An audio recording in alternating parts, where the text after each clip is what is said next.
All right. I'm with Aaron Stupple, everybody. Welcome to Walk-Ins Welcome. Thanks for taking the time to come talk to me. Thank you so much for having me. I am fascinated with how you came about writing this book, The Sovereign Child. Most importantly, can you just give a brief overview about the book, and then we'll kind of dig into it? I'm actually more interested in what your upbringing was like. Oh, wow.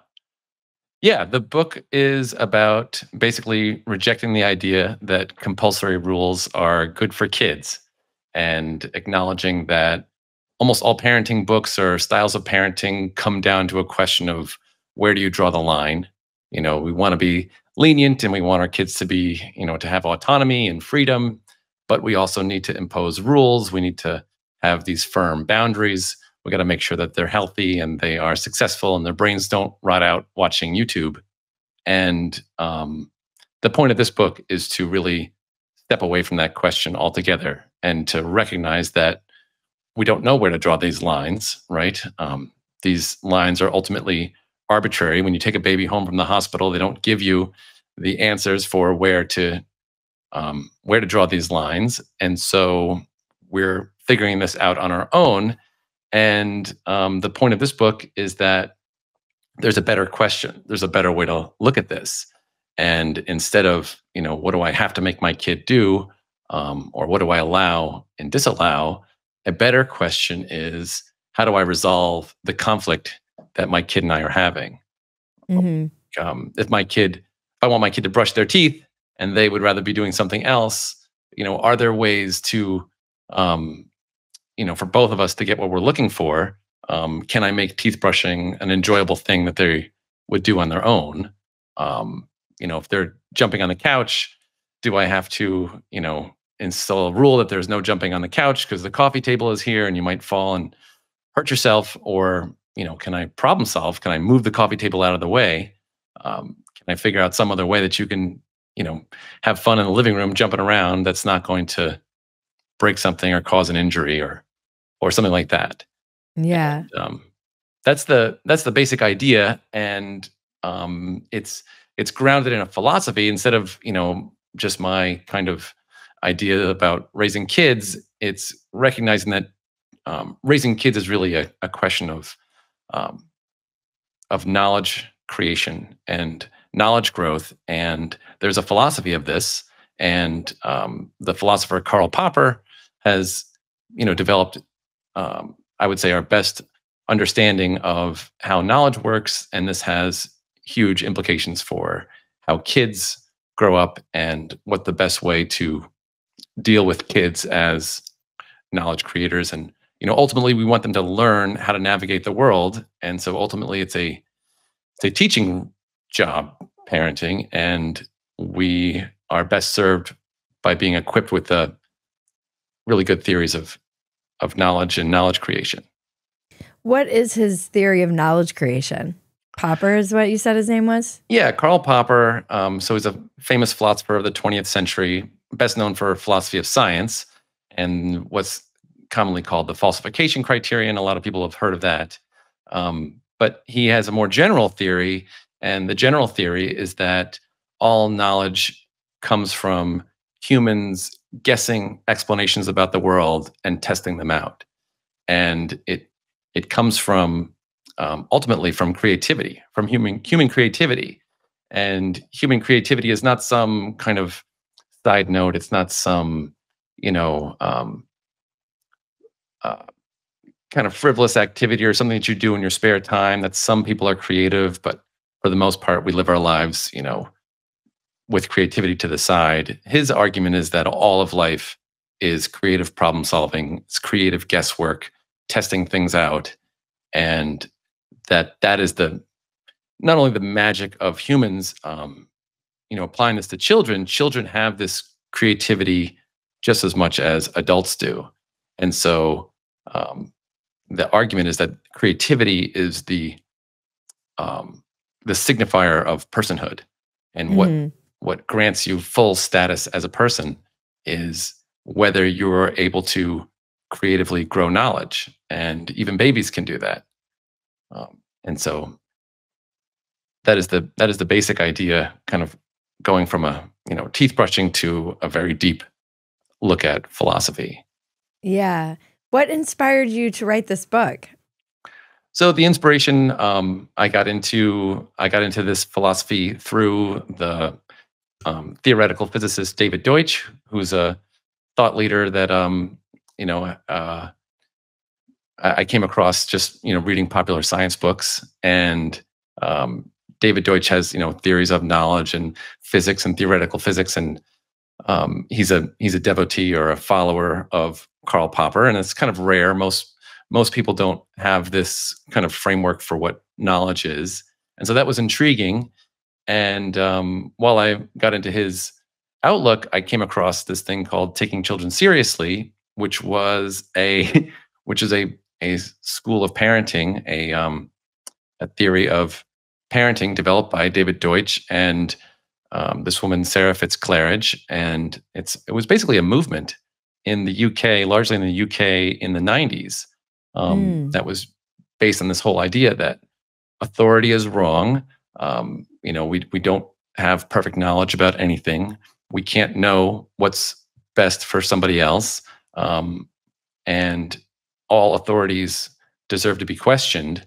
No authority can ever set themselves up as unquestionable, and this applies to parenting because you can't know, what's best for a child. In fact, and so how Is this like gentle parenting? So no, yes, and no. It's like gentle parenting in the sense that trying to step away from authorities and trying to not be overly strict and not be too, regimented with kids.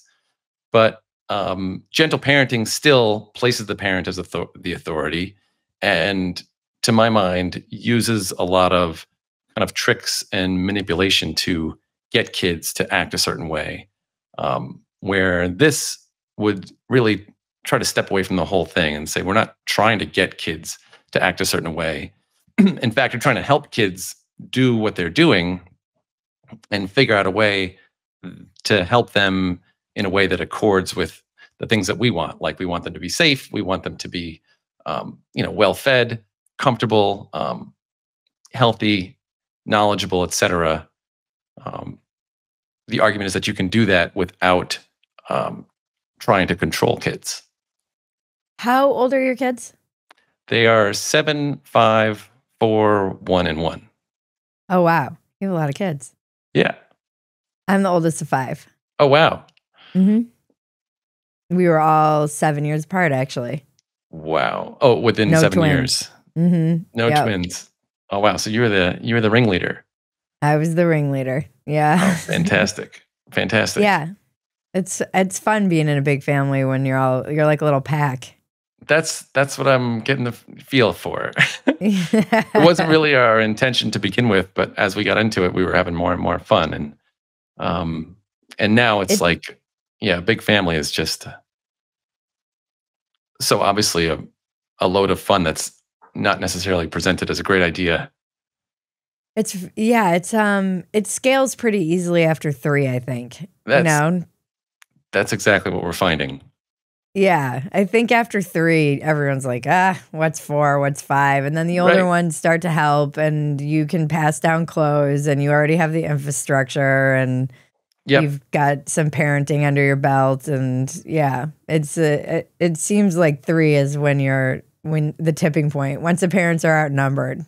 Yeah, once you kind of let go of trying to preserve your old life where you were, going out with friends and hanging out in breweries, and once that's basically given up and you're kind of reoriented toward managing the herd, as the herd gets a little bigger, it doesn't make all that much difference.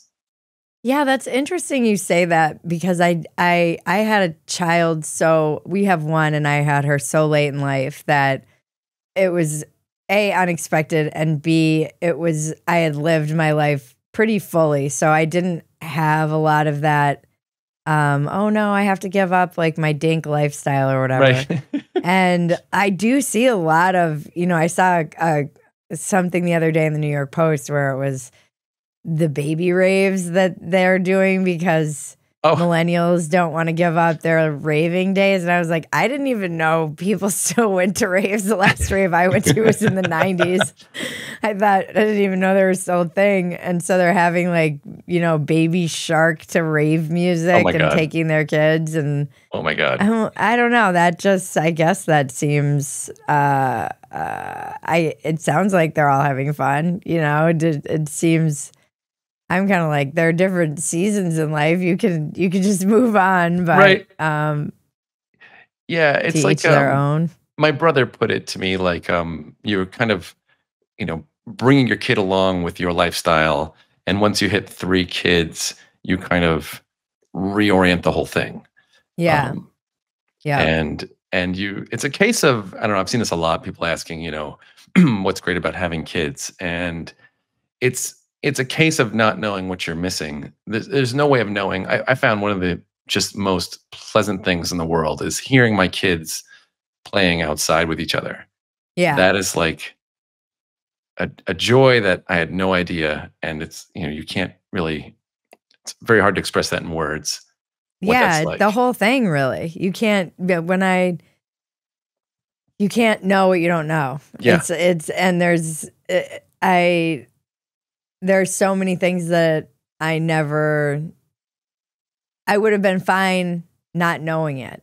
It wouldn't have been like, oh, my life is not as valuable or whatever. But now that I know, I'm like, oh, I was just saying to somebody last night in the green room at the comedy club where I perform, she's young and she's like, I just want to have a baby. And I was like, Mm, how old are you? And she's like, I'm 25. And I said, oh man, if I had started at 25, I would have right. like 7 kids. She was like, why? It's so cool that Why? you had one late and you got to, I was like, I know what I know now. And I Yeah. know that I would have wanted like an entire herd of children once I started. I understand also why my mom had 5. Right. Yeah. Why did she have 5? 'Cause she She was just loving it? loves kids. Yeah. Yeah. Just loved like having kids, being a mom. She was really loved the baby. I don't think everybody loves the baby phase. And I think it is weird once you have a kid. I was never one of those people that was like, oh, a newborn. I'd Right. see a newborn and be like, oh, it's cute. Right. Now it's like I get that baby fever instantly the minute I see a newborn again, where I'm like, oh, the newborn bubble. It goes That's funny. it's so hard, but it goes so fast. Boy, everybody says it. Yeah. I actually don't love the baby phase. I'm still not crazy about it. But Yeah.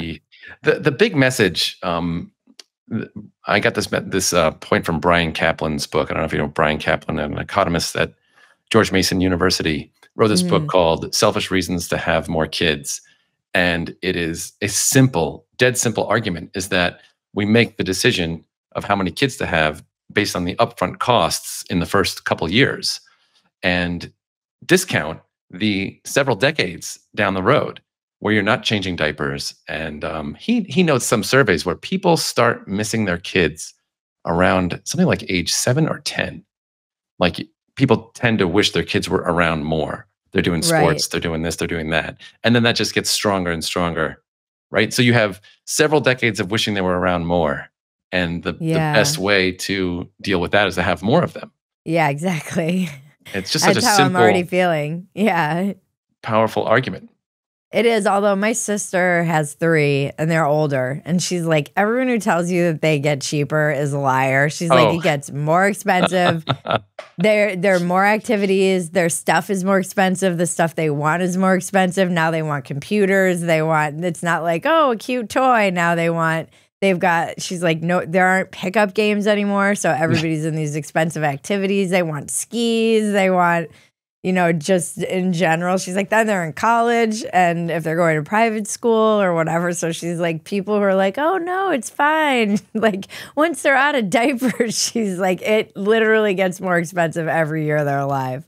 yeah, So that is I'm sure the economist knows better than me, but anecdotally, I've never heard that to be the case. that is the hardest argument to deal with. It's the best argument, I would say. The cost is certainly high, and more kids is certainly more expensive. And certainly what I'm advocating, people have pushed back and said, it's easy for you to say, having means, but for those that don't have lots of means, it's very hard to spare kids from the rules and the coercion that they're, you know, faced with in a typical day. And the answer I give is not great, but it's basically that it's about priorities, and lots of people with meager means raise lots of kids.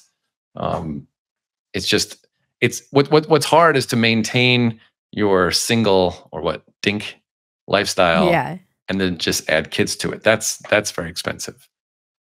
Yeah, I mean, there are definitely things where I was gonna be. It does sound. I don't even know how to put this without sounding like a comedian. It does sound like some rich people shit. Yep, like when I was definitely. reading it, I'm like, this sounds like some rich people. These sound Yep. like the kids at the playground where you're like, oh, you don't have any rules, do Oh. you? And now you're and now you're gonna torment all the other children. But Right. but I also understand that and I've been around these kids too, and their parents are usually wealthy. And Yep. I think I can see getting that pushback where you're like, oh, well, you have, help at home. So some of is it your parenting style, even with the help at home, do they abide by it? Like, do they never hear no? I know that there's this kind of like, no, our kids never hear no. Oh, no, they definitely hear no. Yeah. So I should take a step back. So no rules doesn't mean a free-for-all. It doesn't mean total leniency. And in fact, I'm a big fan of rules, right? Like the rules of baseball are amazing. I love baseball. And, there are wonderful rules, the rules of politeness, the norms of society, the structures.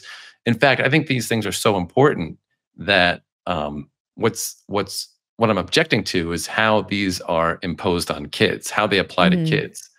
So adults can opt out of rules, right? A rule isn't a law, it's a rule or a policy, right? An adult can always opt out. They can always go home, right? If you don't want to abide by the rules of the road, you don't have to drive. You don't have to, right? You don't have to, you can go to your home and close the door and you are the king of your castle and really nobody can enter without a warrant. Yep. Right? And kids do not have that. Rules for kids are entirely different. If the teeth brushing rule, you will be found and you're going to be made to brush your teeth, right? There's no opting out of the teeth brushing rule. And,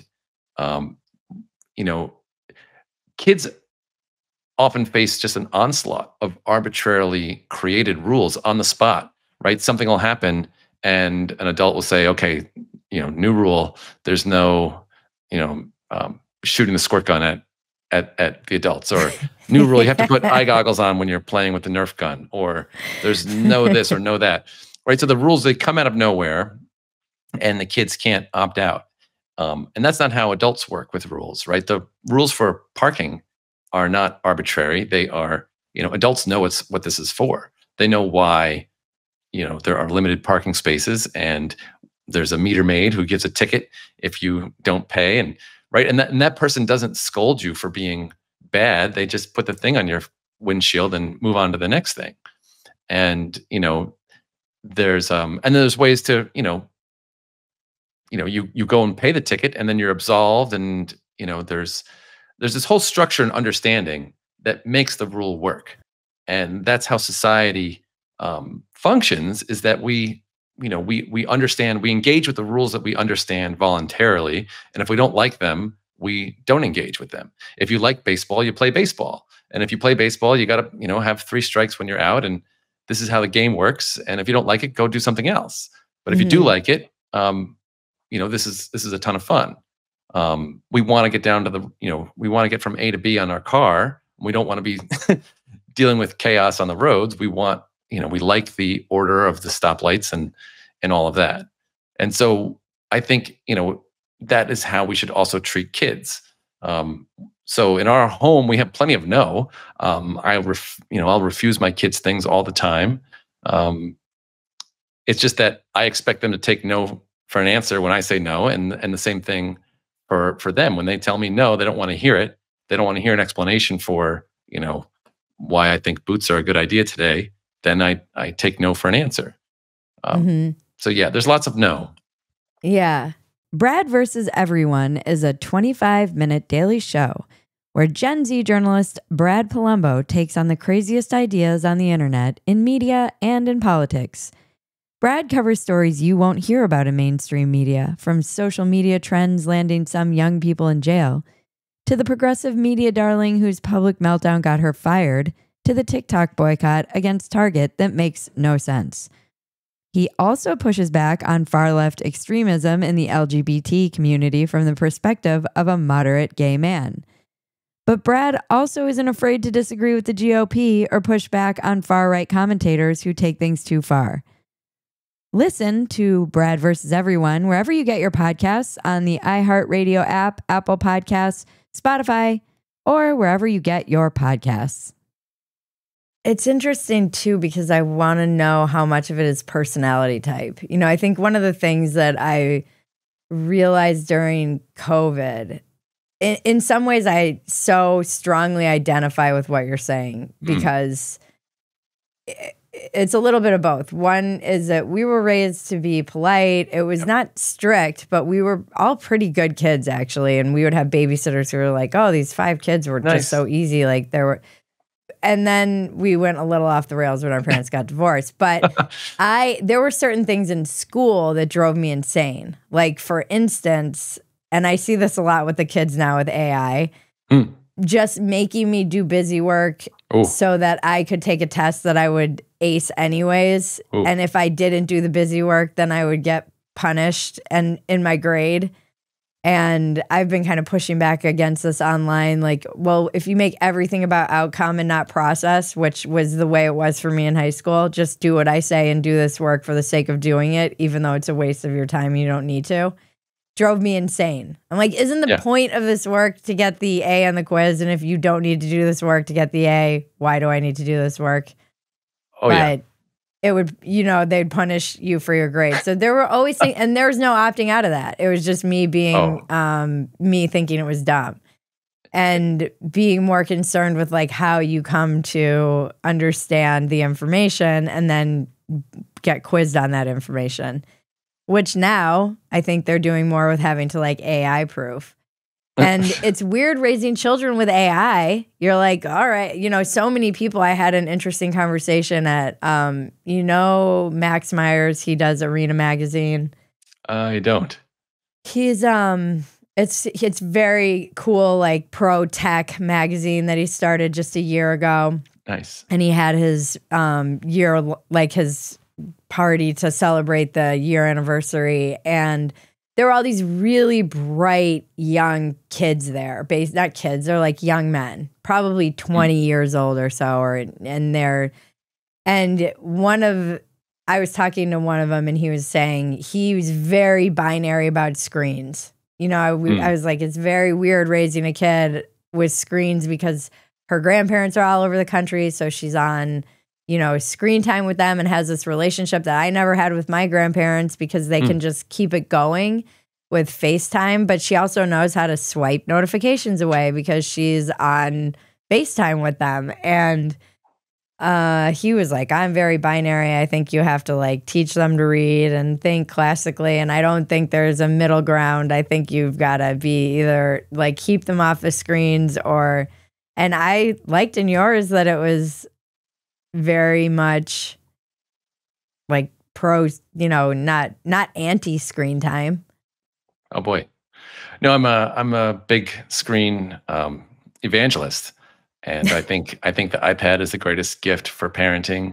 And this gets back to the wealth argument, right? Like an iPad affords a kid an extraordinary amount of things, activities, fun, and for what it represents, the number of games, the number of different types of apps, the number of different kinds of entertainment, the number of different things going on, it's actually quite inexpensive, right? I mean, a used iPad, a refurbished iPad is a couple $100. It's a big sticker price, but we've had ours. Our kids have had them for like 5 years, Um, that's actually quite affordable.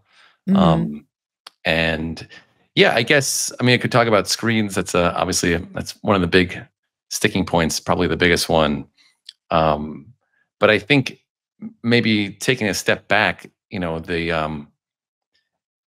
I don't think there is a honest accounting of the harms that come with um, forcing kids to adhere to these compulsory rules. And Mm. we want them to be engaging. We don't want them locked into a screen, right? We want them to eat healthy. We want them to be, have good relationships with. We want them to be polite, etc.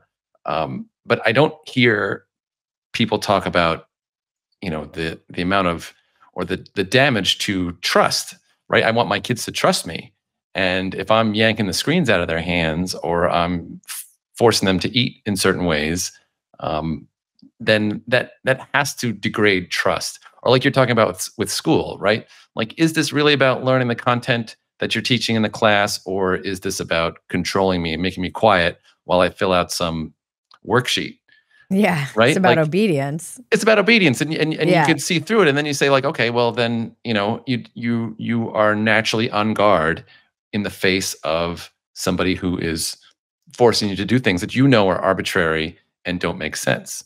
Um, and even if they make sense to the enforcer, if they don't make sense to you as the kid, it feels like arbitrary, dictatorship. Um, But don't this is the thing that I've come to wonder about, even in our current moment. It seems like people like being ruled. oh, so I mean, well, And is that just a product of so decades of authoritative parenting? I Or is it just some internal thing where the majority of people find it much easier to let somebody kind of make those decisions for them and they just go along? Yeah, that's a huge topic. On one hand, it does make sense. We don't have infinite time to figure everything out on our own. So it does make sense to outsource some of this stuff to credentialed experts, right? It does make sense to say, well, you know what? I'm just going to run with what they say for now because I haven't got time to figure this out. Um, but on the other hand, absolutely, right? There's a pathological sense with that where you happily shut your brain off and just do what you're told, especially about things that matter the most, I do it right? with my husband, like where it's just we're traveling and I'm like, it's amazing how much I just outsource my brain to him. It's like I'll So, just follow him around like a lemming. so that's terrific because you know your husband and you have criticized his approach to the world, and in certain domains he's excellent, and you Mhm. are happy to outsource to his expertise in that particular domain. But then in another domain, you say, actually, you don't really know what you're talking about, and I actually know better, and I'm going to assert myself here, and I think this is what we should do. But you never treat him like he should just shut up and listen, right? If he has Right. doubts, you give him the dignity to explain yourself to him because he is a person who is capable of understanding. And Mhm. that's the same thing with kids, right? They are people who are capable of understanding. Like, that is the fundamental thing. And so, how do you treat someone who is capable of understanding? You treat them like they're always capable of understanding. You don't say, "Oh, in this domain, food, you're not capable of understanding sugar, so I'm going to control sugar for you." And you're not capable of understanding YouTube, so I need to control YouTube. Instead, you um, try to show them how, or allow them to discover how, or support them as they discover how sugar works, how YouTube works, how you can waste your whole day scrolling, how you could, you know, make yourself feel miserable by overeating sugar or whatever it is. But you don't just decide, I call the shots here. Yeah, that's very different than I'm probably older than you. That that's different than the way I was raised. How were you raised? I'm I was wondering, is like this a reaction? Did you have like military parents? right. No, I had a great example of parents who gave me a huge range of freedom, who wanted me to be on my own and autonomous, and were very lenient with a lot of stuff that most kids were not lenient with, swearing, doing all sorts of things. My parents were not helicopter parents by any means. I grew up in a very rural environment, me and my brother, and Mm. we would roam around through the woods, and we were, left to our own devices a lot. But there were things that you did not mess around with. There was no even a flicker of insolence with my parents, particularly my dad. That was just, it was one of those things where, you know, you didn't even think of doing it because they were very effective disciplinarians. So there were lines that you absolutely did not even think about crossing, but it was a trade. It was, it was understood that we'll support your autonomy, but you're not doing this and you're not doing that. Right. And it was, I'd say, very effective, and I'm very happy with the results. And it was a very tight knit family of four, and it was an idyllic childhood. Where are you from? Upstate New York, near Okay. Cooperstown. And do you that's cool. We had a little bit. So it sounds a lot like Lenore Skenasi's kind of mode of parenting, which was just the free range child. Yeah, yeah, definitely. My parents are also very self-reliant. My dad is a potter. My mom worked in the pottery studio, so we had a family business. And after school, you had to be home and to help out around the house. And also, my parents' approach to school was very interesting. They treated it like an instrumental thing. It was like, look, just get through this, get good grades, make people happy. And a lot of what you're going to see there is bullshit. And we're happy to resolve any bullshit that comes across. We're on your side 100%. Like, I was in school feeling like my parents were definitely supporting me, and we were kind of like in opposition to the teachers and the structures of school. It was like something you use to get credentialed and be successful in life, but not something that was the be all end all. So I was definitely inculcated with a very critical mindset as a young kid. Yeah, it sounds like you were already at a young age questioning of authority, not kind of told to just like go and obey. Well, it's funny. Yes, questioning authorities, although my parents were definitely authorities. Right. And so when writing this book, I was pretty uncomfortable or nervous about what they would think. They also pride themselves on being great parents, which they are, but they are very they're just very thoughtful about it. And I make the point that they are proud of making improvements from their parents, and they would want me to make improvements from my upbringing. And that's how I see this. What matters the most, I think, is trying to make things better, right? Trying to make things better for your kids, trying to make things better for yourself. Like, that is ultimately, it's a philosophy of progress, and progress is about problem solving.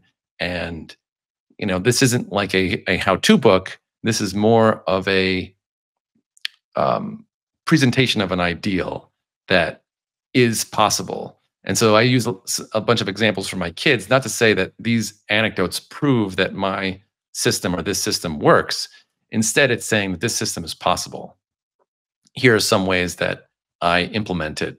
And, I'm not saying that people should do this 100%. There's lots of people that are implemented in various ways. But everything that you're doing, every rule that you have for your kids can be improved and can be modified, and ultimately can be modified such that the kid voluntarily wants to embrace it, basically. And so Yeah. go ahead.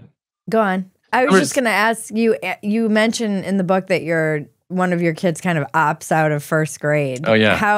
How would somebody with no means even be able to do something like that? Yeah. Well, there's homeschooling is a long tradition in the US, and Yeah. It's obviously, growing too. and it's certainly growing. But previously, it was largely the province of religious families or hippies, Yeah. and obviously some other people too. But those are not well-heeled demographics.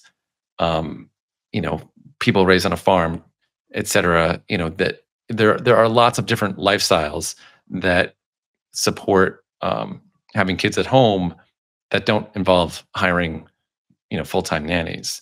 Hmm. Like you're saying, this is for the rich people. It's easier for rich people to do, but everything is easier for rich people. Like that's the point. That doesn't mean that that's the only way to do it. And so if I was going to unschool our kids and we didn't have as much means, there are grandparents, right? You could make arrangements for grandparents to live nearby and watch the kid during the day. You could take a part-time job. You could modify your job so you can work from home. I mean, you just start to see, cut back in other expenses. You could look at this as a period of life. When they're very young, they need obviously a lot more attention and time. When they're older, it's very hard to work from home and take care of toddlers at the same time. I don't know how people survived COVID doing that.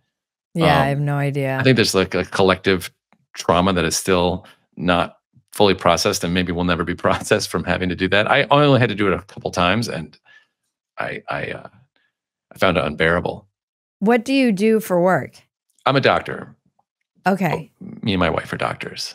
Okay. And so you obviously went to college and Yes. went through. Yep. Like, are you a doctor, like a medicine? Yes, or- medical doctor, very mainstream internal medicine adult doctor. I work in a hospital. I'm not a I don't practice alternative medicine or anything. And our lifestyle is very conventional. Like we are, my wife is a physician as well, and we're normal in the sense of whatever you want to call that. We we aren't living in the woods in a van or something like that.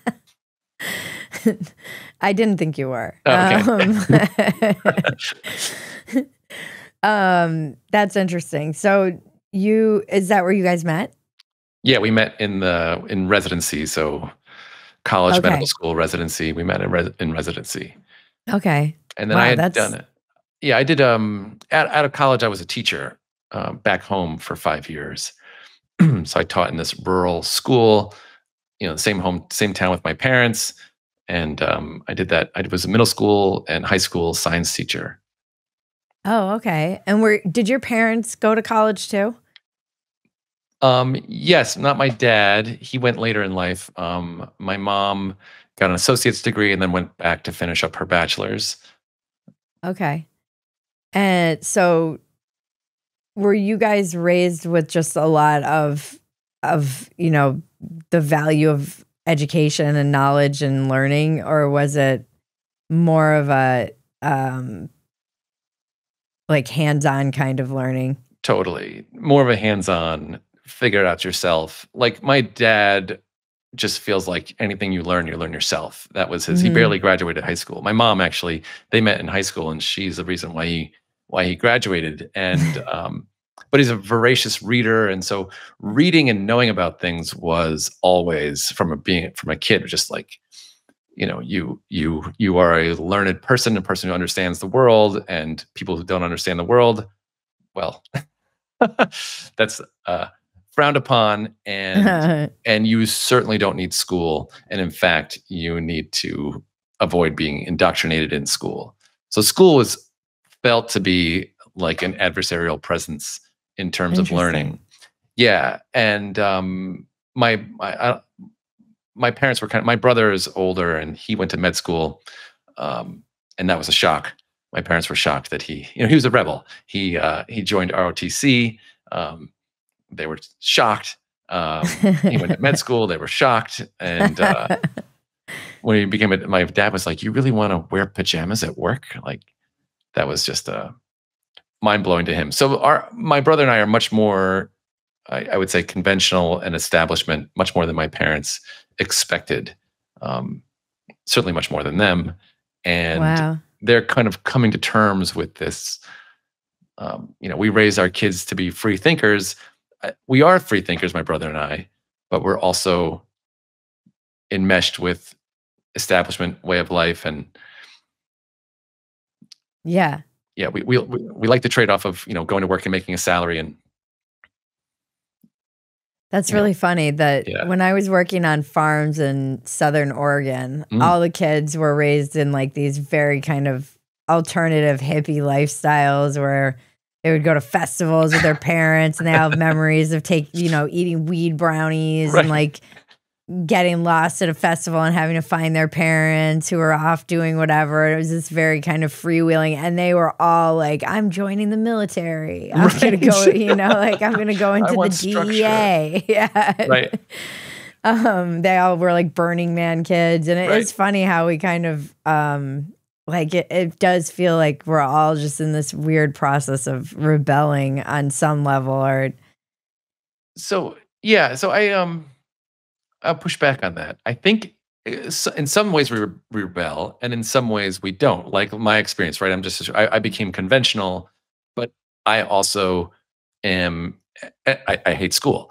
Like, even though I'm the product of a lot of schooling and have benefited enormously from schooling, what I really hate is compulsory school. Right? Going to med school is completely different than going to high school or even college. College, I was wandering around, wondering, what am I doing, and having a lot of issues. That's why I dropped out. Yeah. So, it was obviously I was funneled into it from high school, which, just on the regular pipeline. But so in one way, I'm very different from my parents. Maybe I've rebelled against their kind of anti-establishment lifestyle. On the other hand, I have, held on to many of their beliefs. And so what we do is, as people, is we figure we decide ourselves which of the ways that our parents were remain attractive to us. Probably we understand why they're useful, right? And we agree, and we want to keep on doing that. And then other things are so bothersome that we reject them. And then many things are kind of in between. Like my parents aren't vegetarian or not. I eat like them. It just never, the food thing never was a big issue. So I think basically kids make up their own minds, and there is no way to force them to turn out a certain way. I think that is like maybe the most important message of the book, is that you simply cannot control other people, even if they're babies. Their minds are creative. They will create explanations and ideas about how to live, and you cannot control that process. And the more you try to control it, the more they think up ideas like dad's a pain in the ass, and I need to get around this guy, and I need to find ways of deceiving him or duping him, etc. There's no way to guard against that. And so, yeah. We learned this pretty early on with the sleep stuff. It's just like, she's just a night owl. She's just a night owl. And she loves school, loves it. We put her in preschool. And so she will wake up and be excited, and we won't have to drag her. It was always shocking to me. Even if she had a hard time getting to sleep that night, she would still wake up and be so excited and go. And we never had to like fight her on it ever. And she just started going and just loved it. But she's still just a like hardcore night owl. That child, we would have people be like, you've got to get them in bed by 7 o'clock. We tried everything, because everyone's like, they need this much sleep and they've got to go to bed. And it's bad for their brain if they don't go to bed if they go to bed after 7. So 7's like the ideal time. I'm like, she's never gone to bed before 8:30 ever. Not since she was a newborn. Still, the child, that is her bedtime. It's just like her bedtime. And then in the summer, and we're in Texas, the kids are all out late because it's so hot. It's the only time that they can. I'm like, my aunts and uncles were like, what schedule is this child on when we went and visited? Because she's like, I'm like, she's on teenager hours. She goes to bed at 10 and wakes up at like 10:30 in the morning. Yeah. And everyone's horrified. I'm like, I don't know. That's just her schedule. She's like 2. She's going to have her whole life to. I was just like, gosh, she'll have her whole life to be on, some schedule if she's in school. And I still don't even. I'm kind of so many minds about all of it. Are you dealing with an HMO like I am? It is such a pain in the bum. If I want to get any sort of testing done to ensure I'm making my health a priority, I have to wait weeks for an appointment to see my doctor. Then I have to get a referral from her and wait weeks more for an appointment with the specialist I needed to see. Quest simplifies this process. I can purchase my own lab tests online and test for a multitude of health issues I might be concerned about. Then take those test results to my doctor, better armed with the information I need. At questhealth.com, you can get hundreds of tests across several different categories, from allergies to heart health, hormones, sexual health, women's health tests for egg quantity, perimenopause, menopause, men's health tests for testosterone, prostate, and so much more. These are lab quality tests, the same ones you'd be given at your doctor's office. So prioritize your health and visit questhealth.com today. Use the code Phetasy to get 25% off and find answers to the multitude of health questions you may have. That's questhealth.com and use code Phetasy for 25% off. The AI thing is really an interesting question to me. How do you handle that with your kids? Oh boy. I mean, was it just unfettered? Just it's let unfettered. them ask as many questions as they want. Oh yeah. I mean, we haven't actually encountered it yet, but I'm very happy to introduce them to it. I mean, my 7-year-old is just not interested in it yet. But no, I mean, this is what technology is. Technology is a tool to help people solve problems, and you want your kids, I would say, to be very facile with the tools that our culture has for solving problems. It used to be a slide rule, was an incredibly useful tool to help you do math. And then a calculator came along, and forcing kids to use slide rules was just barbaric. And then, it's the screens come along. If my kid can learn the Iliad from YouTube and not from reading it in a book, what is the point of forcing them to learn to read? I'm not saying learn to read the Iliad. They need to learn to read to, navigate traffic signs. And obviously there's tons of things in the world you need to learn to read to navigate. But I don't know many adults who are reading Moby Dick and the Iliad. They're not reading, they're reading functionally, right? They're reading some articles. I mean, lots of people don't. Plenty of people do read, articles online and whatnot. But even those I rarely read an article. I almost always listen to the audio. I mean, my reading is almost entirely functional, and I am a voracious consumer of content, and I'm really, I know how to use the tools. And I listened to Moby Dick. Me and my dad read Moby Dick last year, and I listened to it, and I was going through YouTube, and all these different people are explaining the different chapters of Moby Dick, and it's absolutely fascinating. It was a blast. And I didn't read a word of it on page, and I feel like, a good taste of the Moby Dick experience. Why would I force my kid to, right? And then the thing is that every time you do that, every time you force them to use technology in a certain way that they would otherwise not, you're always, not only are you introducing yourself as an adversary, but you're telling them that, it's getting back to your, submitting to authorities. You're telling them that the way that you deal with the world is you find the right authority and you do what they say. And so, from a young age, I am your authority and you do what I say. And when you grow up, I'm not going to be there. So you got to find who is the authority and shut your brain off and do what they say. And the AI is the opposite of that. If a kid knows how to use AI, they're just that much more self-empowered and autonomous and sovereign. It's funny though, because adults are using AI to tell them what to do. Essentially they're like downloading their whole life and saying, how can I improve my life? What systems can you tell me? Oh, yeah. They're still looking for someone to tell them what to do in some respects, not always, but I hear of this more and more and more from, you see the memes for me are kind of the cultural pulse, it's what, and I see more and more of these memes where it's like me and ChatGPT, and it's like this kind of shadowy figure, and it's like ChatGPT when it's telling me how to fix my life, and It's something I see even in our political body. Like everybody's kind of looking for this like daddy to kind of tell them what to do, whether it's daddy MAGA or daddy Newsom or whoever, tell me where to go. And even in COVID, it was kind of shocking to me how many people just accepted completely nonsensical and arbitrary rules.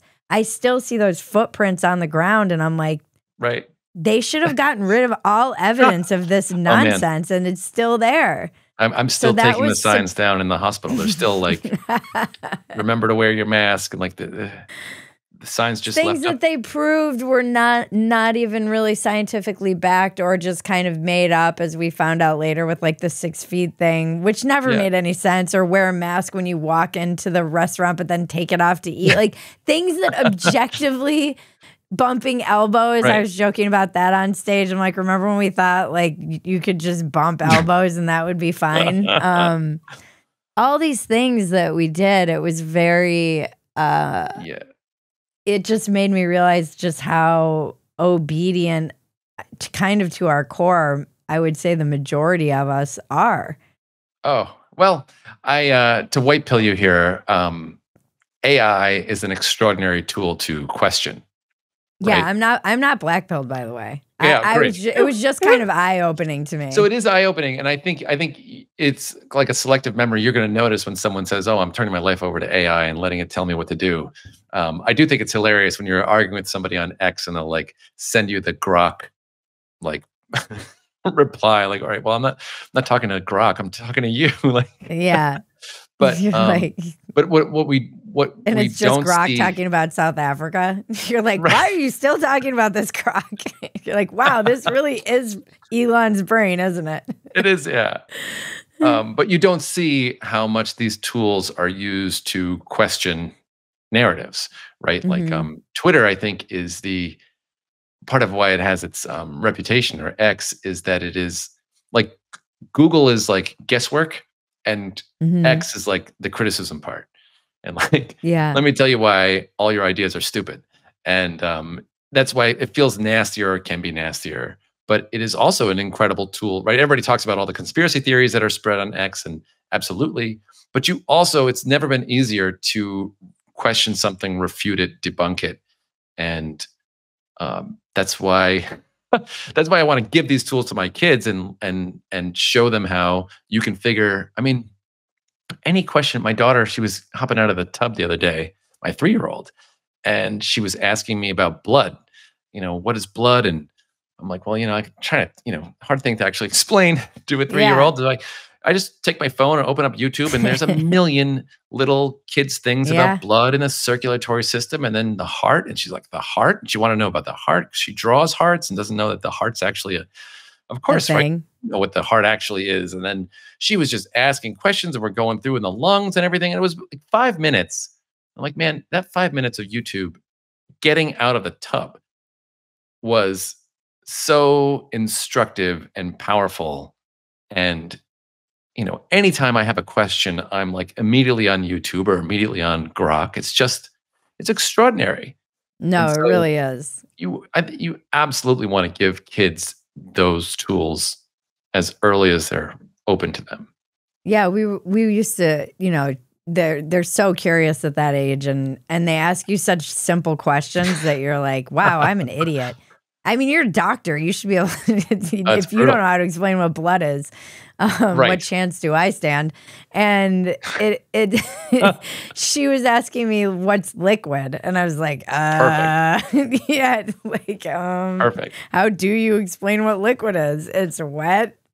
Oh, that Louis C.K. bit? Now and it's like, how come the clouds are this way?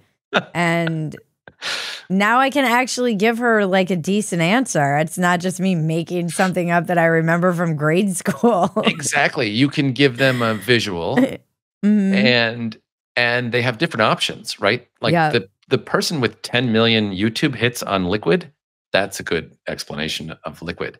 Yeah. Right. And then the AI part means they can keep on asking while you do dishes. Yeah. Like that is just the magic. They can keep on asking this thing and it can keep the conversation going. Holy moly. Like that is just, extraordinary. And it makes her I'm finding it makes her, I'm always typing and writing because I'm a writer, and and it's making her want to read. You know, she's like, today she just sat on my lap and she's like, what do these words say? I'm like, well, when you finish learning your alphabet, you can start learning how to read, and we're already starting. And she was like, I want to read, so I know what you're writing. And I'm like, you know, it's just, what's that whole expression? Like you're caught more than you're taught. Oh yeah. Have you heard? I love that. It's just like they just learn more from like mimetic, just from your own behavior and from what you're doing than anything really. Right. I mean, truly anything. I'm really noticing with the babies, like anything you're doing, they just come over and start sticking their hands in. It's funny. Like they're just like, what are you even doing? Or you're just like mashing your hands into what I'm doing. Like I'm screwing a screw, or I'm, you know, picking some up off the floor, and they're just like have to grab at it and paw at it. And, you know, they are hardwired to be interested in what you're interested in as like a default. And then the other thing is that we learn best from what we're interested in. And the range of interests are extraordinary. And that's what another thing I love about the screens is that this is a portal to interests. Right? A lot of people see the kids like scrolling through YouTube or YouTube Shorts is really demonic, apparently, or even TikTok, right? Like, oh, you're just scrolling through all this garbage. But what you're doing is you're dumping things that are uninteresting. And I want to give my kids the freedom to drop what is uninteresting so that the things that occupy their minds are the things they are deeply interested in. And the things that you're deeply interested in, you learn about more than anything else. And that's basically the strategy and the idea behind the technology, is that this is the best way that I know of to foster strong interests and passions. And that is where really robust, durable, useful knowledge comes from. And then the more interests and passions you have, the less you are interested in, you know, garbage content online, or, you know, drugs and alcohol, or, you know, or following what the authority says, right? You have your own thing in mind. You've got your own kind of plan for the day, your own set of projects. Like those are the best way to immunize a person against, you know, useless or unproductive or unhelpful, or, you know, pastimes that a kid would regret later on, or whatever you want to call it. Do you let them watch TV? Oh yeah. Yeah. Oh yeah. Yeah. I watch. I mean, they each have their own iPads, so they. But we watch TV. Watching TV together at night is just one of the greatest.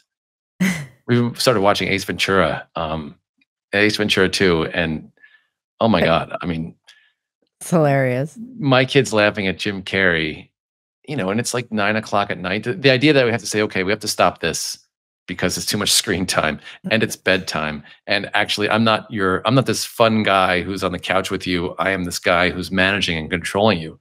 Oh my God. Like I wouldn't exchange that for anything. It's one of the greatest. Relaxing and watching TV together is absolutely terrific. Yeah, I was like, I don't know if I should have been letting my child watch Home Alone since 2, but it's like her favorite movie. Yeah. Like she just loves that movie since she was little. Oh, wow. And it teaches them story. You know, they're so obsessed with it, you know, like learning that there's a beginning, a middle, and end, especially if you're watching a full movie. Right. I don't know. I've been watching. She went into her Bluey phase, as they all do, and some of those are just truly inspired works of art, and it's fascinating to see how they'll get so obsessed with something and then just move on. Right. Yeah. That's so fascinating to me. Just it's like every single day you need to watch. We watched Moana for probably a year straight, and then one day it was just over. My son was into birds like crazy. And then just like suddenly he was like attacking the birds and scaring them away, and like he was done with birds. And again, I think that's the natural progression of things. Like you get obsessed with a topic, and then you like get obsessed until it runs dry, and then you move on to something new. And as an adult, you find these topics that are so deep that they're kind of endless, right? Like Mm-hmm. Moana, you run out of gas with Moana, but maybe Star Wars is a little bit deeper. Mm-hmm. And then whatever it is, film in general, or right. And so that's I think just a wonderful, fun, um, knowledge creation, progress oriented attitude.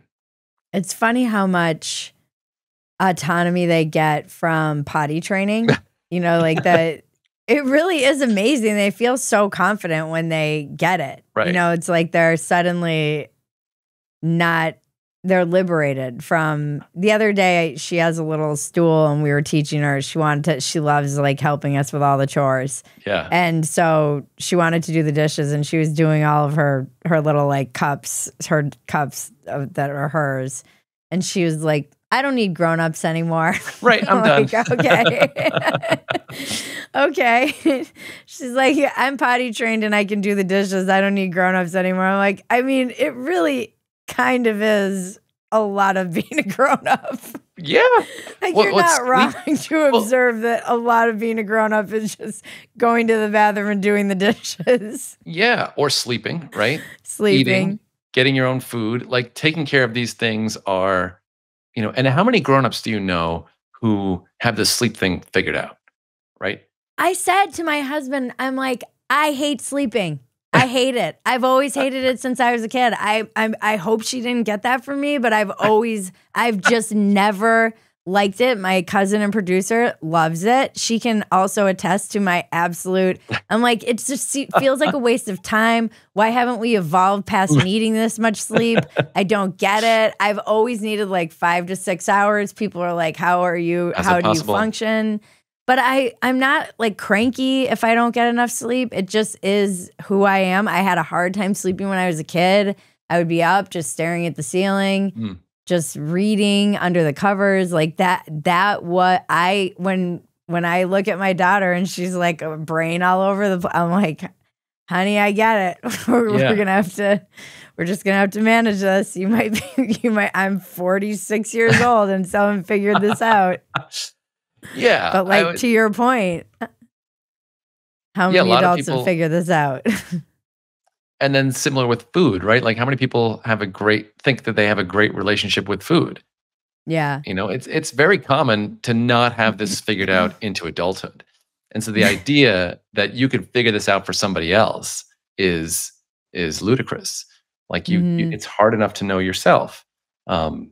And so especially a person who's figuring out themselves, what they're doing is they are encountering the phenomenon that is sleep, and this bizarre thing that happens that you go unconscious.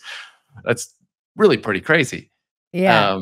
And then, which substances go in the mouth, like that is an enormous, right? And there's so many different ways to eat. Are you eating for health? Are you trying to build muscle? Are you trying to get to work quickly? Are you a gourmand? Are you an animal lover, right? There are so many different ways to do it.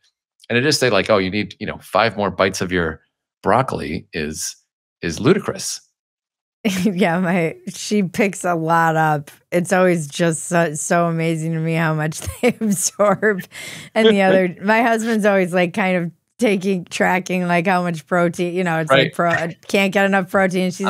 She said something about her smoothie where she's like, there's 13 grams of protein. I was like, oh gosh, you're really absorbing a lot of daddy's, like all of our obsession with protein all the time because we're elderly. But it's just funny. They just, and I see too with like every kid kind of has their thing. There was some great movie that my sisters and I loved. I can't remember. It was a play, and there's this one line in it, and it's like, you don't raise kids, you raise cattle. Kids just happen. Oh. And it was something that really just stuck out to me even as a teenager when I saw this movie. And my sister has been parenting she had a child very, very young, like a 18, 19-year-old for her first kid. So I have the benefit of siblings who have kids who are grown adults, basically. Yeah. And she's always laughing. She's like been very pro kind of screen, and she wasn't like, she was laughing at all we were laughing the other day about the parents who are like, no AI, we're not gonna. Oh yeah. One of the kids in this New Yorker article that was going around that I was laughing at, they said, this is like asking me to use a horse, and this is exactly what my sister and I were talking about. She said, this is like asking kids to take a horse when the car's been invented. And you're like, the horse is so great, guys. And they're like, yeah, but they're cars. And it's like, no, but the horse is what we're still going to use. And she was always saying too with her kids, because she wasn't so strict about it. A lot of the kids had problems later in life that were more serious than the kids who were introduced to it younger. So like they kind of got a lot of the stuff that, like the social stuff and maybe some of the bullying, the stuff that comes, they got it out of their system younger than having to deal with it older. And I mean, I saw this actually with a lot of my friends who were homeschooled when they got unleashed into like a public college. They like lost their minds. Yeah. Yeah, like no immunity, like to the smallpox or whatever. Right. Yeah, a friend of mine said they were noticing that their kids, or they're working very hard to get them healthy food and get them sleep and all that stuff. So quite structured. And they notice that their kids struggle in abundance, right? Like when there is a lot of candy around, right? When there are screens around, basically when we show up to visit. It's like, you're like, oh, here they come. It's like the wheels come off and the kids don't know what to do with themselves. And it is interesting, right? Like the attitude that we have with kids is that we put them in this simulation world, right? This alternative world of, parental imposed structures. And we train them up on an alternative world with the idea that once they're old enough, they're ready to shift into the real world. And it's like, why wouldn't we train them up on the real world? Right. We're not doing them a service by putting them in a simulation that's nothing like the real world, and then hoping that those things will port over. Right. If I force you to eat vegetables and a certain amount of protein, now when you go to college, you're going to keep on doing that. And that is a philosophical error, right? It's a philosophical error about how people learn and understand. They don't learn. You cannot force something into somebody's head. You, at best, you hope that they create the understanding internally. You can give them the prompts, you can give them the suggestions, you can give them the tools to make it easier, but ultimately they have to construct it internally. And if you just force them to behave a certain way, that doesn't just turn into a habit and then they keep on behaving like that in the future. They might change on a dime. A homeschooled kid or a protected kid, first day of college in the cafeteria, that whole indoctrination and habit formation could fall apart in a moment, or it could persist. It could persist because they have come to agree and take on board that idea for doing things, or it could persist because they have some sort of hang up or some sort of insecurity that has been appropriately or effectively instilled in them as a child to be afraid to eat in a certain way or whichever. But that's not really what you want. You don't want your kid to be to do things because they're afraid of the alternative. You want them to do things because they understand it. And the understanding cannot come from forcing. Yeah, that's but why? But why? It's not a bad question. It's great that they want to understand. Yeah, you have all the ingredients, right? They've got the curiosity. They're interested in what you're interested in. They, thrilled to be potty trained, to figure out how to poop, right? They're thrilled to figure out how to talk, how to walk. Like all the ingredients are there, and the job is to keep them safe, um, but to help the fires burn and add fuel to the fires, not try to block them and direct them off into this or that direction. What's the biggest criticism of this method that you think is accurate? The biggest criticism, so the wealth thing, this is for the wealthy, is very accurate. The other biggest criticism is that this is manipulation, right? That Oh, this is the that's same weird. as gentle parenting. And what you're doing is you're tricking kids into doing what you really want them to do. Like if I'm going to if I have to run errands and my wife is out and I can't leave the kids alone and they don't want to go to the store, what I'll do is, instead of saying, well, you have to, I will problem solve around that and try to, why don't you bring your iPad into the car? Are you hungry? What can I do in the car? Bring some toys, some games. You don't want to go to the grocery store. How about we go to, we'll go to the park first and then we'll go to the grocery store. How about we go get an ice cream on the way or something like that, right? What I'll try to do is go on.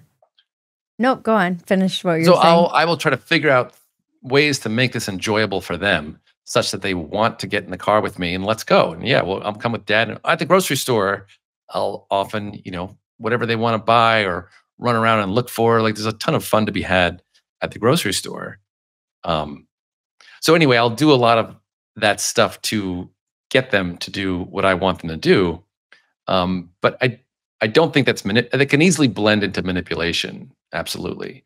But there are ways to do it that are not manipulative as well. And you got to be on guard for that.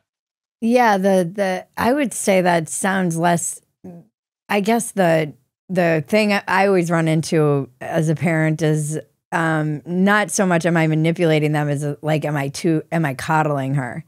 Oh yeah. Is it a way of just me avoiding conflict? So is it just a way for me to avoid having to have a confrontation with her where it's like, where at a certain point she has to listen to, I've kind of taken on, I read something, I think it was probably Lenore Skenazy, and I'm like, what's mommy's job? Right. And she's like, to keep me safe. She knows that. So she knows sometimes when I'm like, no, don't do that because you're walking into the street, that it's not just some arbitrary thing that generally I'll say that. But then I definitely come from like, because I said so. Yeah. Yeah. Model of parenting. So. And I find myself doing that where it's like, no, you just like get in the car. I'm not going to stand here and argue with you. So I do find myself being a little bit like the old school parenting I was raised with. And yes. I don't know, we had very loose parenting because we came from divorce at a certain point, or no parenting. And then I have, cousins, family members who had very present, strict, actually quite strict parents who I was terrified of, but I've come to really appreciate their style of parenting as I've gotten older. And they set pretty clear boundaries. And we always joke that there were things, they would say like, this was something you talk about in your book where they can interrupt, but we grew up in a massive family. There were 5 of us. And there were also like 26 cousins. And my aunt would be like, no, it's grown-up time. Right. Like she was like, we'd be like, man, we'd be fighting about something. She's like, that's a kid problem. She'd always say, that's a kid problem. Like, go away, basically. That's great. Yeah, well, so I think so that's a question of boundaries, right? Like I think boundaries are great. And boundaries being statements about what you will allow of your own time and your own property, basically. So I'm not going to make anything my kids want for breakfast, right? I'm going to say, look, I'll like, make you pancakes. I'm not a line cook. Exactly. I'm not a line cook. I'm not your slave. I'm not, right? So I will say no about certain things. And the same thing with like the interrupting or having a house full of kids or that being a kid problem. Absolutely. So I think boundaries are very important. The trick is, I think the kid gets boundaries as well.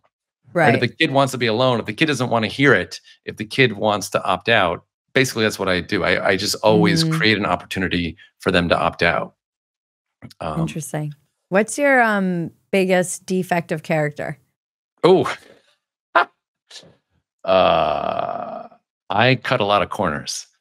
Do Um, you? oh yeah, You probably shouldn't be saying that as a exactly. doctor. I thought about it for a second. Um, But no, you don't. People, it's funny when people who have written a book or are a doctor and went through med school are like, I cut a lot of corners. Like, you don't strike me as someone I'm good who's, at it. That's the thing. It's not really. yeah. It's a defect. It's not really a defect. It's not doing what's unimportant. But yeah. What am I? I mean, that's what I would say. That's what I basically. That's what's going on. The voice in my head is going on. Like, ooh, maybe I shouldn't be cutting this corner. Um, Mm. What's your biggest asset? but um,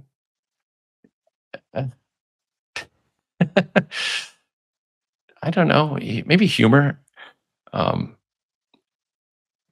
I don't know. It's terribly funny, but I love humor and love things being funny, and funny and fun go together for me. So Hmm. I kind of see every day as like, how do we make this fun?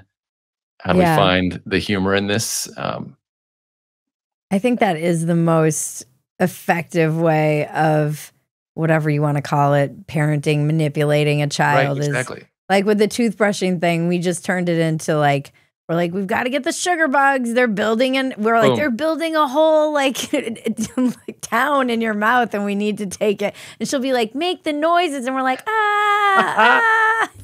There you go. And now it's just like a game to her where it's like, oh, we're just, like it's a Sim City and we're just destroying the sugar bugs city. So that's That, exactly it. Like that can be done in with every conflict with your kid. If you can bring the fun like that mhm, in a way that they want, right? So she would rather do that game and brush her teeth than not. So you're right. not manipulating her. You are making life fun and you're getting her teeth brushed and she enjoys time with you and dad and the whole like that is right. There's no degrading of your relationship. There's no loss of trust. There's building of trust. Like that is the magic. And that magic can be applied. Everything can be made fun in that way, right? Just think of the infinite number of ways that teeth brushing can be made fun. It could be about killing the sugar baddies, right? It could be about something about breath. It could be about the Paw Patrol toothbrush. Like there's Yeah. just, it's endless. And if you explore that endless world of possible fun solutions that work for all parties involved, that is, that's the magic. Um, Yeah. I and mean, that and was, rules say we're not going down that road. You got to do it. That's what because I said so is like we're closing off this world of it's almost like the comedian, right? Like the things that you're not allowed to laugh about, right? That is, yeah. right? You don't want to do that. You want to always be pushing through and exploring that space. I'll just never forget my child when when she was being really defiant. And my husband's like, someday this defiance is gonna serve you. But Exactly. today, but But not today is today. not that day. And Today is she's not that like, day. today is that day. And I was dying laughing. I'm like, well, we've taught her well. It is cool. It is Yeah. so another thing is so not being a softie, right? Not coddling my kid. I will force them to do certain things, right? Sometimes I have forced them into the car. I'll, drag them out of the street and, there's no discussion. I'm not going to try to make this fun or anything. I'm just doing this. But even so, when I do that, I still respect um, the rebellion, right? Like the fight back is like, okay, like it makes sense. Like that's fine that Yeah. you're fighting back. I'm not going to tell you don't fight back, right? I'm not going to put it on you. Like, let's say I'm late to work and I got to get the kid in the car. Like, oh crap, Yeah. I'm late, right? You're getting in the car. It's just happening. I'm going to put you in the car, but I'm going to do it and say, sorry, I'm sorry. And the kid is freaking out, say, I'm sorry. And my mind is thinking, how can I make this less bad for you? But we're doing it. But I'm not saying you need to get ready and, you need to pay attention to what's going on, right? Like a lot of times parents will put it on the kid for the reason why we're rushing. And it's our fault. Right. And then the rule is you have to be ready in the morning when I'm ready, and you have to pay attention, and you have to get your, right? Like, instead of going down that road of the rules, just like, I screwed up on this one. You're getting in the car. Yeah, exactly. Where can we find you? I love X, Twitter. I'm on X all the time. Thinking about getting into Instagram, but I just can't make the plunge, take the plunge yet. I try. And then we've got a website for The Sovereign Child for the book. And there's some other resources on the website. And but I love my DMs are open, and I love talking about this stuff all the time. So and we just finished the audiobook. So on Amazon there's the book, the Kindle, and the audiobook. Nice. And we're gonna do, I'm starting yet another show. Another one. Yeah, I have a problem. Everyone's like, what's the end game? I'm like, just to make cool stuff and then make more of it. Like, there's no end game. Why do you think I got into this? It's not like there's some massive end game. I just like making things, and I get to. But we're going to do some stuff on like parenting and different styles of parenting, and, you know, people having like struggling. And I want to kind of just, you'd be great to have in that conversation. Oh, sounds like a blast. Yeah, it would be fun, especially with all the whole breed of the whole like brood you have. Yeah, the brood. Yeah. Well, thank you so much for your time and for writing this, and come back anytime. And it's been a pleasure. Bridget, absolutely a pleasure. Thank you so much. The check-in with Bridget and Cousin Maggie can now be found at Phetasy.com. It's been titled Another Round with Bridget Phetasy, and it's now in video. This has been Walk-Ins Welcome with Bridget Phetasy. I'm Bridget Phetasy, and you're welcome.